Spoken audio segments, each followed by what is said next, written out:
is brought to you by Trapper Gourds, the Wild TV Canada app, and Bronc Beer. Welcome back to Wild Talk. I'm your host, Scott Stirling. So we have a jam-packed episode for you today. First, we talked to Blaine Anthony from the Bear Whisperer, and we're going to talk about all things bears. Then we've got Rod Giltaca. He's the CEO and Executive Director of the CCFR here in Canada. And he's going to give us an update on C21, what's happening with it, with the gun ban and so forth. It's really good information. And we get a lighthearted social segment from our very own Kate Rundle. You guys will love that one. And finally, we have Nick Taylor from Lone Wolf Taxidermy in Spruce Grove, Alberta. And he's going to talk about care of the hide and skinning for your bear to take to your taxidermist to make sure that it's done properly, so it's very simple for him to do to make your mounts look the best that they can. Third quarter is coming up very, very soon. June 26th is when our third quarter starts. And we have a killer lineup for you guys this year. We have 17 brand new television shows to Wild TV, never been seen on Wild before, and they are amazing. Further to that, we've got over 60 shows with brand new hunting, fishing, and adventures with Trekkity TV, Destination Polaris. Some of your favorites are coming back. I mean, if you like whitetails, Dean Partridge's Canadian Whitetail is back with 13 brand new episodes. We have Deer and Deer Hunting TV, they're back. And of course, this kicks off our marathon season here right away as well. We did already do the bear marathon this year, but we've got Peaks and Prey, which is our mountain goat and our bighorn sheep. We've got big tracks and heavy racks coming up here soon. And that's moose, that's elk, anything massive. Then we have whitetails. The whitetail marathon is sure to please this year. It's going to be amazing. Mule deer as well. And we're going to be doing our fowl marathon as well. Now, for all these great shows that we have on Wild TV, on the linear channel, we also have them on Wild TV Plus, which is our streaming service. And you can download the app, or if you guys prefer to go and watch this stuff on a computer, you can simply go to wildtvplus.ca, sign up for the Wild and Free. You can subscribe for only $40 a year, and you get no commercials, and you get all of the content that is on the channel currently and everything from the archives. Let's get to our first guest. As soon as we come back from the break, Blaine Anthony will be joining us. We'll see you right back in a few minutes.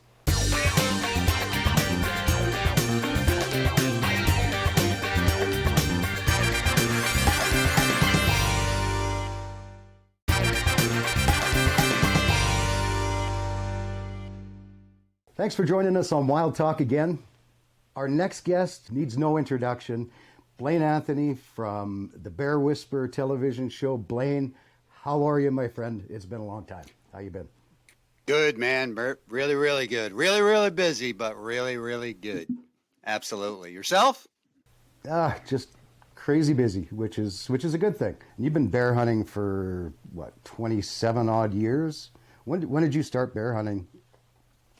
I really couldn't tell you like the exact moment I was in a crazy amount of just whitetail hunting, right? I mean, just crazy whitetail hunting.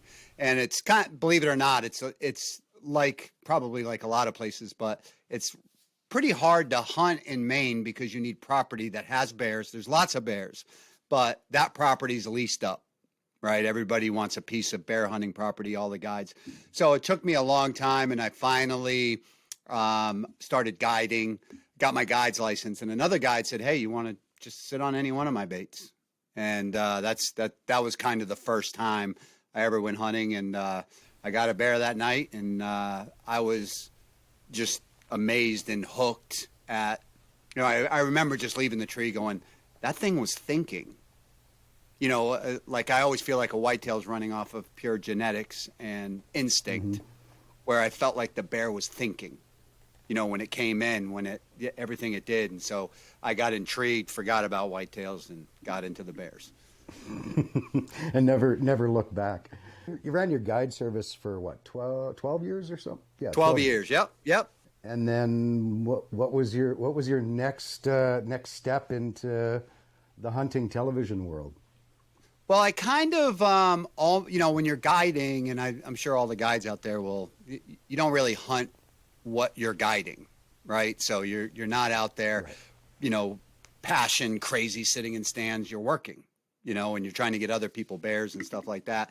So then afterwards, I got into the whole TV show thing, and then I really got into conservation, right? I mean, the going out to the bear dens in the wintertime and taking sows out and trapping in the summer times and getting new collars on sows and tattooing, the boars and all of that stuff.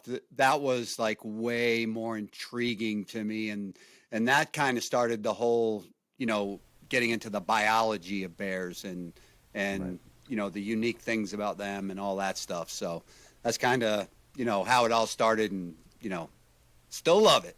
Well, Blaine, that's pretty interesting for our viewers at home. How does one go from being a bear hunter to getting involved in all of those different conservation sides of things with the work in the dens in the winter and then the trapping during the summer as well?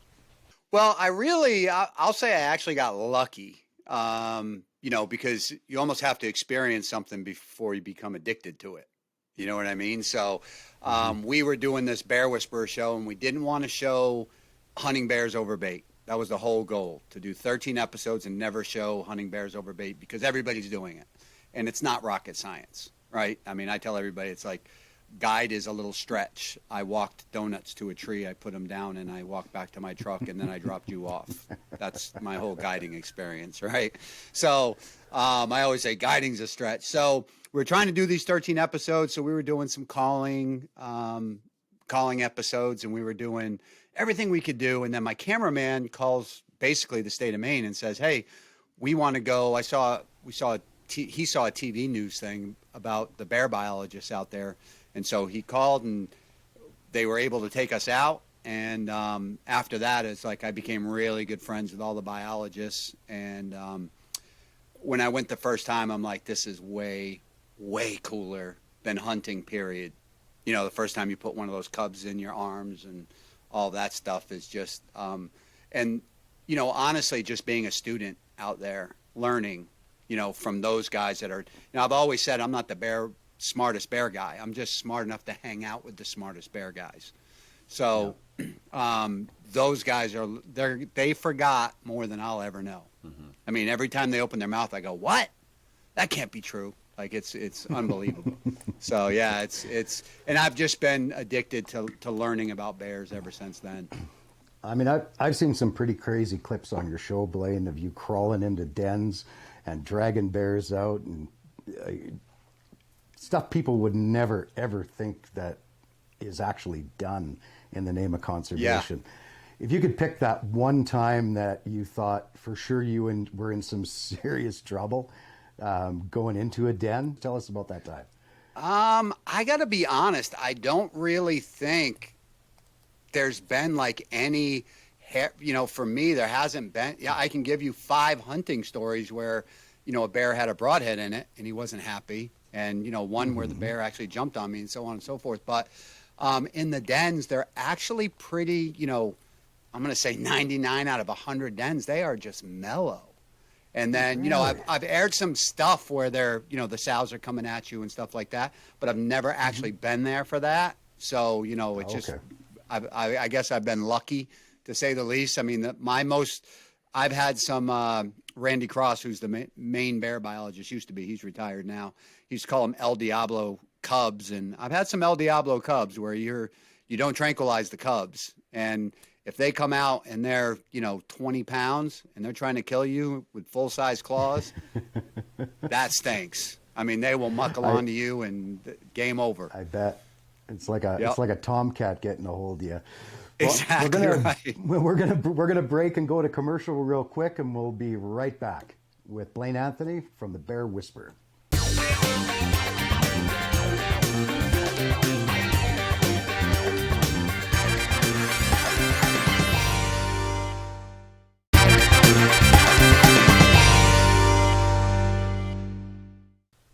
And welcome back to Wild Talk. We are joined still by Blaine Anthony here. Blaine, you referenced just before the break, you have a hunting story where the bear actually jumped on top of you mid-hunt, and I believe you said it already had a broadhead in it. Do you want to finish that story? Because I think the viewers at home will be very interested about that. Yeah, this one, the one I was referring to, actually didn't have a broadhead in it. It had got hit by a gun, which was my cameraman. And it was the last day, and I always like for my cameraman to hunt bear. And I said, you go hunt, film yourself. I'll go hunt, film myself.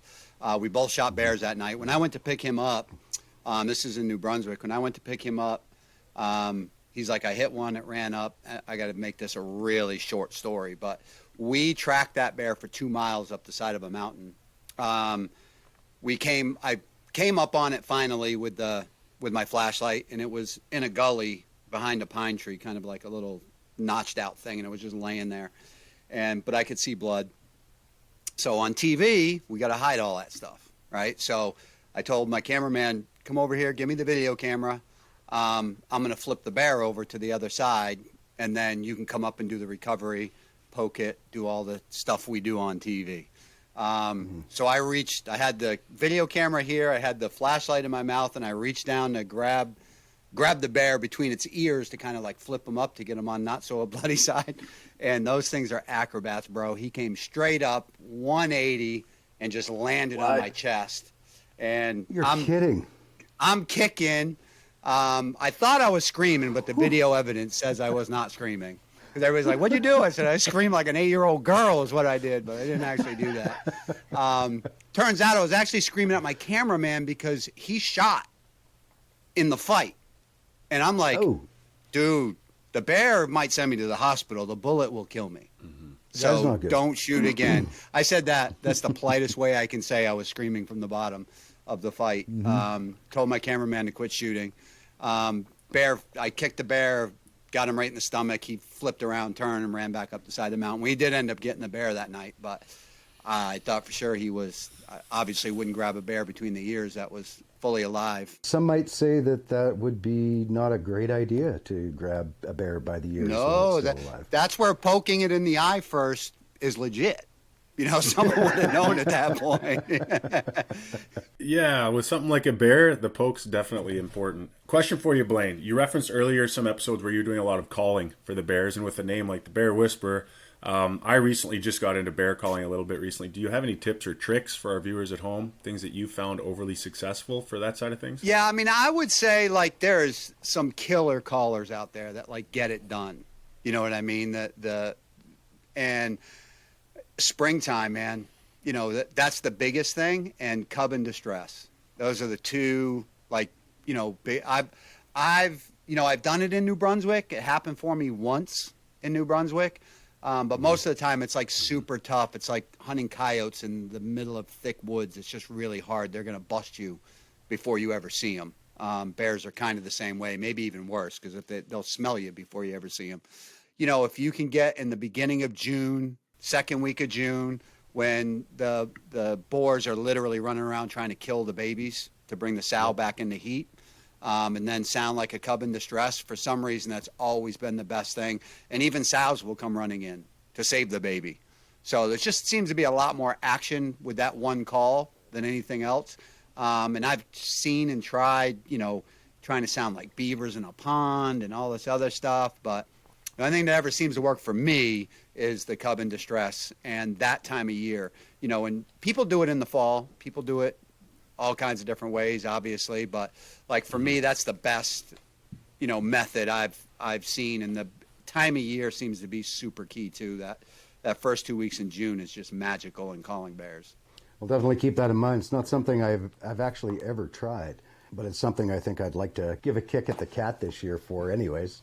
Yeah, it's fun. If it comes in, boy, it's a rush. I bet you it's coming in like a freight train too. Yeah, I pulled a few in last year just using just a rabbit in distress call.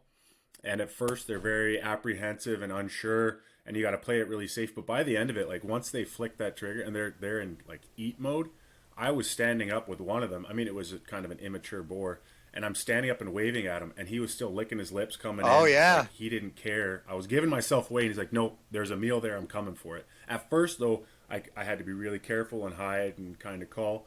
But I pulled him right. By the end of it, I was like, I only had my bow with me. I was like, this is not the smartest thing. I don't want to take this bear. Luckily, I got out of there, though. When they're committed, they're committed. Like you said, when they first come in, they're like Navy SEALs, right? They're sneaking. They'll even hide behind trees.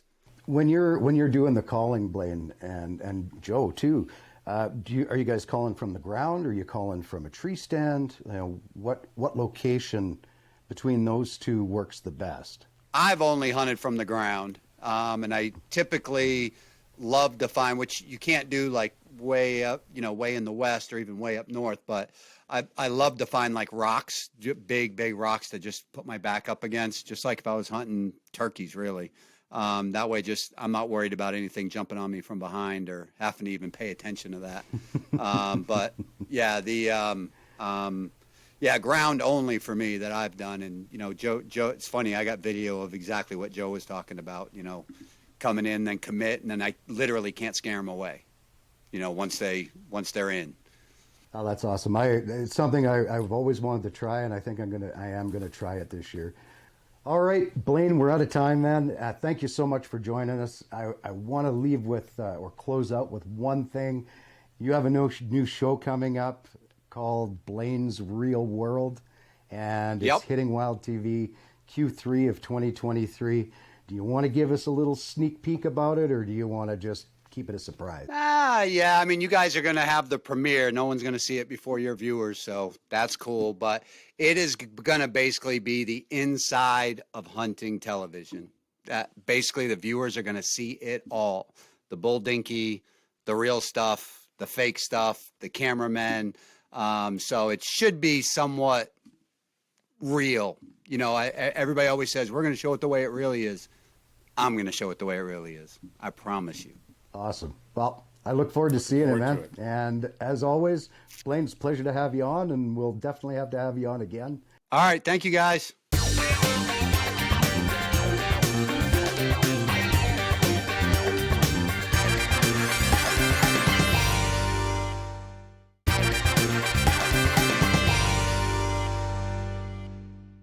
Hello there, and welcome back to Wild Talk. I'm Kate Rundle, here to present an all-new segment featuring bizarre moments our hosts capture while out in the field.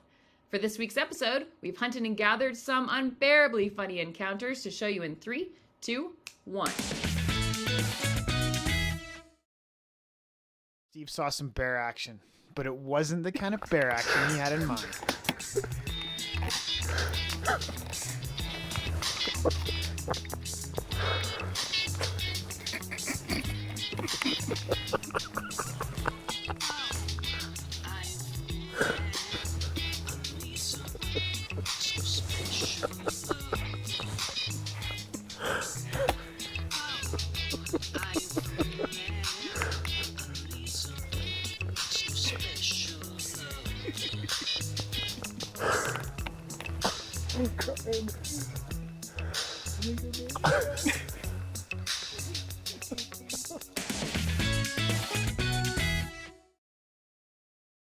See, we're trying to load this bear. We're trying to load this bear in the back of the truck, and look at this. This black bear's right here. Taking the hide. There's a moose. Somebody shot a moose. That black bear just walked right on the road, right in front of us, and took that moose hide into the bush. Holy smokes.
Just goes to show that anything can happen while you're out on a hunt. If you have any moments caught on camera of crazy animals in the wild, fire them over to us at wildtalk@wildtv.ca or slide into our DMs. Your content could end up on future episodes of Wild Talk. Until then, stay wild.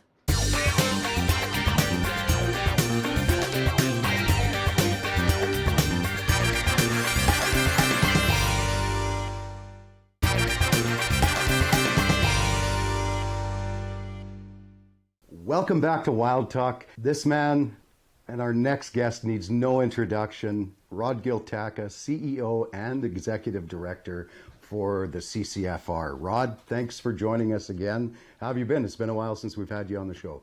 Well, I've been busy, Scott. I appreciate you having me on. Yeah, things have been going a little bit crazy. So let's jump into it. What's going on with our friends at the federal government with C-21? Yeah, so the update on C-21, it has left the House of Commons and the committee process. That's over, and now this bill goes over to the Senate. And when it hits the Senate, if everything goes normally the way that bills should go, there should be a similar process where the Senate calls in witnesses and experts to give their opinion to senators. Senators will think about the bill, recommend amendments and whatnot. And once that process is complete, it'll go back to the House. The Liberals will have an opportunity to accept or reject any of the amendments that the Senate has recommended, which they'll reject all of them unless it's for increasing gun control. Because Liberal senators, they call them the Independent Senators Group, they hold the majority in the Senate as well. And then once the House has, once it goes back to the House and they accept or reject those amendments, it goes to the Governor General for royal assent, and then it becomes law. So that process, I mean, under normal circumstances, should take a few months. But the Liberals, if anyone's been keeping track, decided that they would make a motion for time allocation and closure in the committee portion back in the House, and that meant that there's no more debate.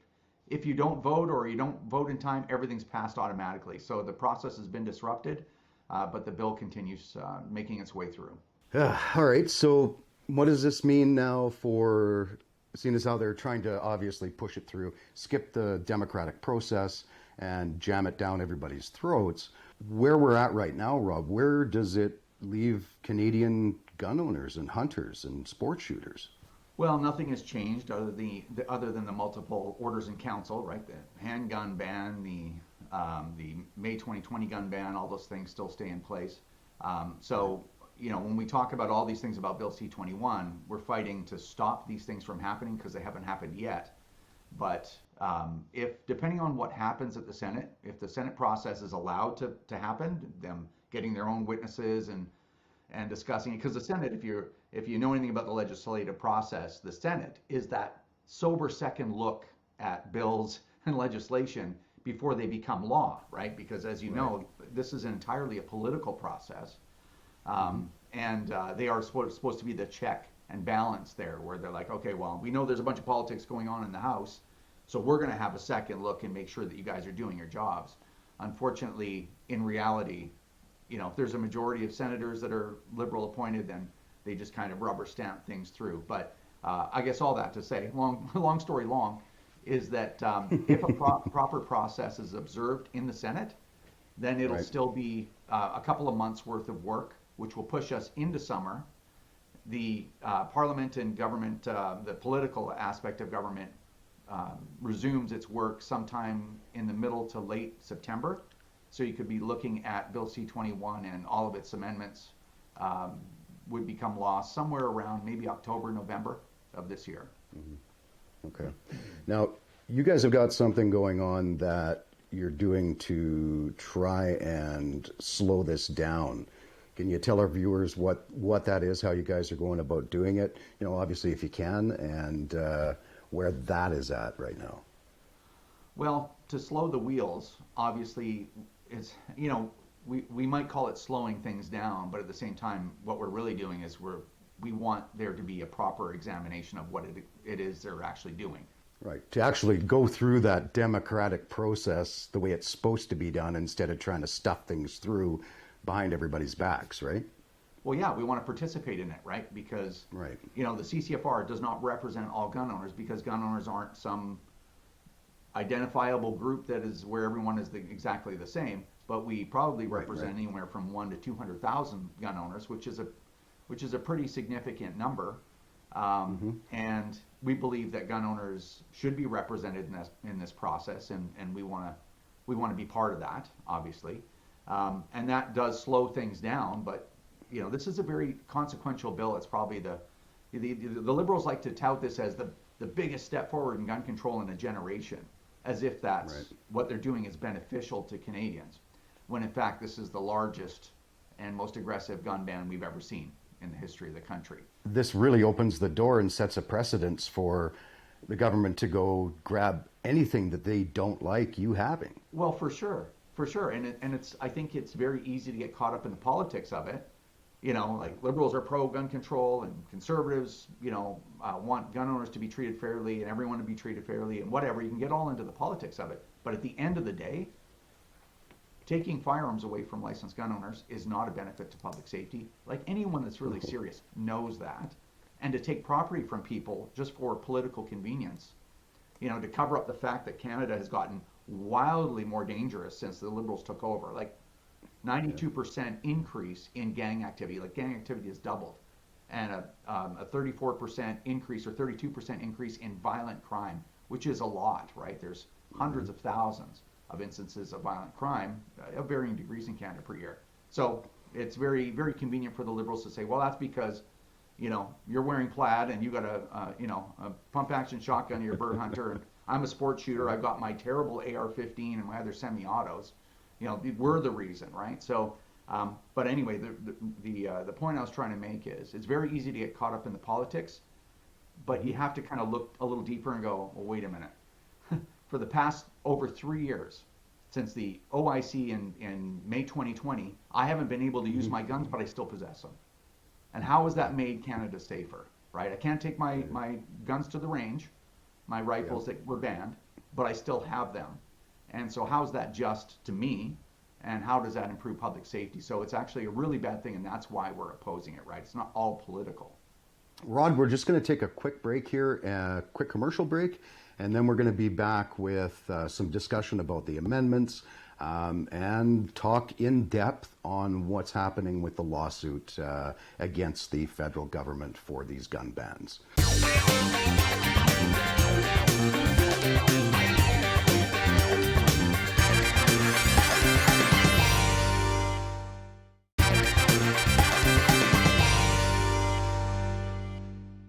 Welcome back to Wild Talk. Rod, welcome back here again after the commercial break.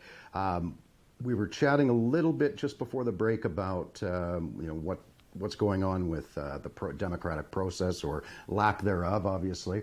But I wanted to touch on the amendments. The last time we had you on, there was 2 amendments that were repealed, and with the change in, or the avoidance of the democratic process, what's happening with the other, and I might get this wrong, I think it was 92 or 93 additional amendments that were just sitting in the wings last time we talked. What's going to happen with those amendments? So the remaining amendments, because the Liberals had filed for time allocation and closure, meant that there were 2 marathon meetings of the committee, the Public Safety Committee, and whatever amendments they didn't get to automatically pass. So I actually don't know what all those amendments were. Sometimes they'll say, well, you must vote on them in blocks, so they have a whole bunch of different ones. But I think the salient ones for gun owners right now is, the bad news is, even though the amendments G4 and G46 were withdrawn, the amendments that took their place actually could be worse. And I'm going to try to race super quickly through why that is. Because before they said, well, here's a whole list. Remember, if there was a big list of guns that were prohibited, plus any centerfire semi-automatic with a detachable magazine. There's some other things in there too. Plus, if you remember, any firearm that's capable of discharging a projectile with more than 10,000 joules of energy, and that 20 millimeter bore limit that actually put 12 gauge shotguns in danger. But I think that's resolved. Instead of the list and the semi-auto ban, they said, well, there's no list, but basically the same semi-autos with detachable magazines and some other things will be banned in the future. So whatever you have now you can keep, it's just for future models. So you're thinking like, well, I'm not losing anything, that's okay. But it's not, because what they said was, instead of this whole list, we're going to form the Canadian Firearms Advisory Committee again, the CFAC, and it'll be made up of gun control advocates and law enforcement and industry leaders and indigenous and voices from the north or whatever it was, rural communities, and they will decide what guns will be banned. And these are the exact words of Marco Mendicino. And we will use order in council like they did back in May 2020 and ban them. So now they're trying to escape the political accountability for banning even more guns, because there's no criteria for what guns they should ban. They'll just recommend banning a gun based on whatever criteria they deem is appropriate, and the government will automatically, using an order in council, ban them. So in fact, it's a wider window, worse possibilities than before. Rod, we're getting close to the end of time. We've only got a couple of minutes left, so I want to make sure that our viewers know what they can do to help, and where they can go to get information, to join up. What can the legal gun owners in Canada do to continue to help this situation? Well, you cannot vote Liberal or NDP. As much as they say they're united in passing all this stuff. And I hate suggesting how people should vote, because that should be a personal decision. But if you like owning firearms in Canada, that's your choice. You can also help the CCFR do projects like we did with the Scrap C21 project that had a great effect by going to ccfr.ca. And you can also check out scrapc21.ca. But you can support the CCFR because we work hard every day. But yeah, don't vote for people that are going to take your property for no good reason. No, 100%. I just wanted to really quickly touch on the lawsuit too. What's going on with that? Okay, so we've had our hearing and we're waiting for a judgment. So that's the shortest possible answer because we're running out of time. But we should have a judgment in the next 4 to 5 months at the latest, I'm hoping. Okay, well, I hope so too, Rod, and thank you to everyone at the CCFR. You guys have worked tirelessly to fight this Bill C-21, and we appreciate all that you guys do. We will certainly get you guys back on again. To our viewers, guys, if you're not involved with the CCFR or any other gun advocacy group, now's the time for you guys to do it. I'm just going to throw out the websites again: ccfr.ca, scrap C21, and it's just the numbers 21.ca. Check those out. There's lots of information in there. It explains to you guys what you can do to help, but at least get involved, because it's not just going to be guns down the road. It's going to be other property, and we need to protect our rights. So thank you, Rod, again so much for joining us, updating us on the on C21 and what the CCFR is up to. We appreciate again everything you guys do, and we will have you on again here soon to get an update as quick as we possibly can. Thanks, Scott. When we come back from our commercial break, we're going to be joining Nick from Lone Wolf Taxidermy Studios right here in Spruce Grove, Alberta, and he's going to give us some great tips on how to skin bears properly to make sure your taxidermist can actually work with them when you bring them in.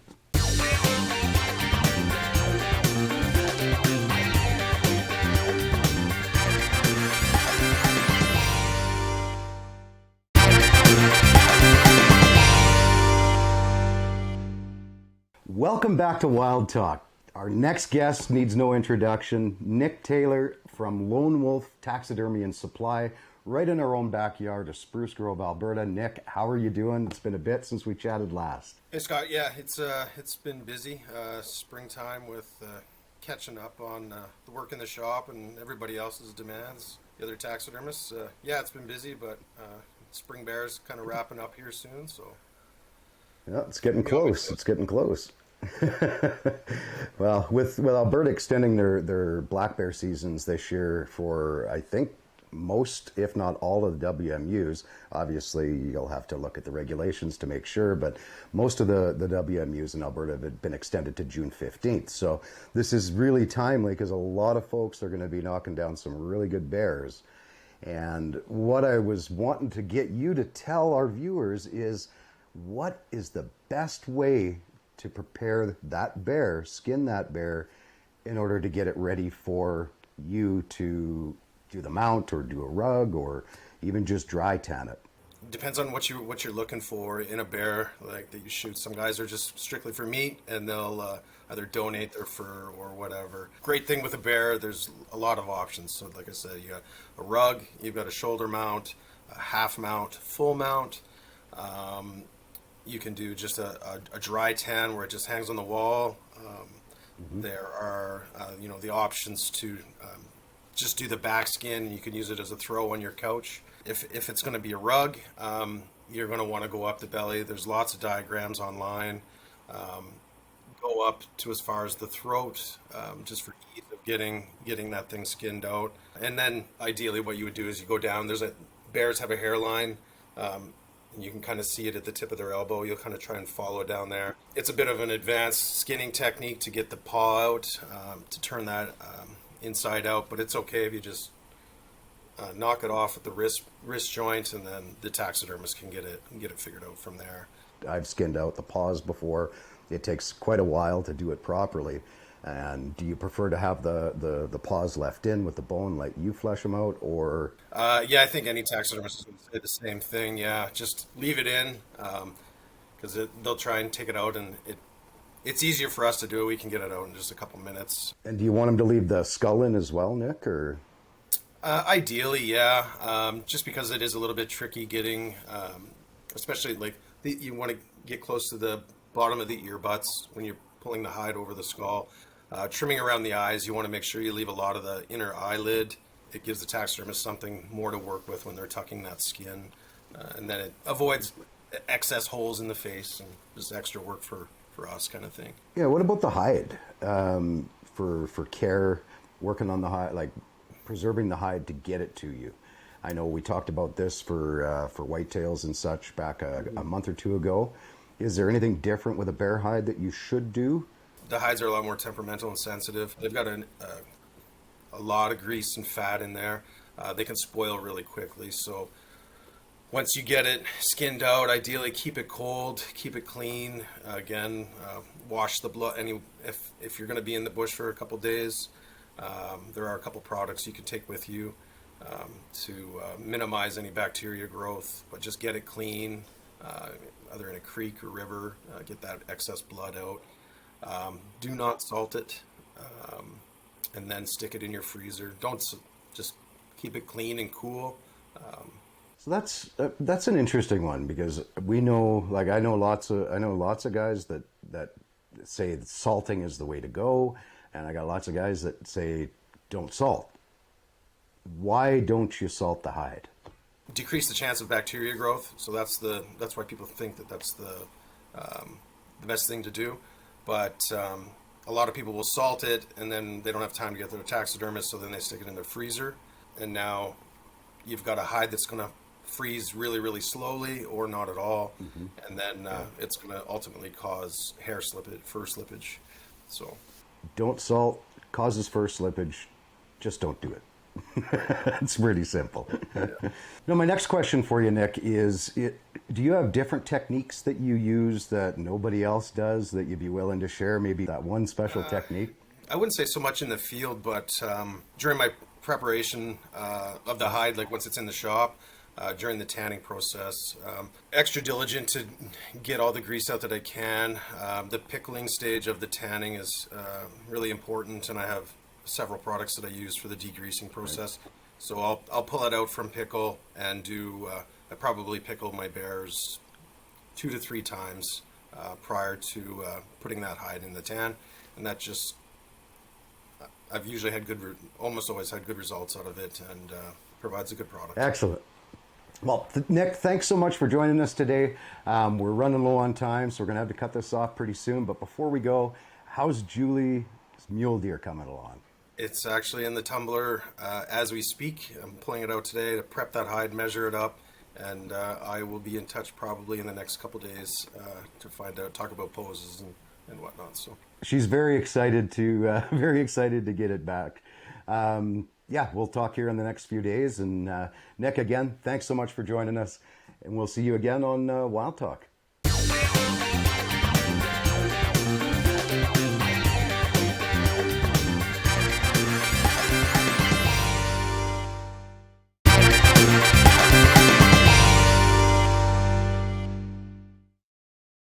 That's the end of another great episode of Wild Talk, and I hope you guys all learned something today.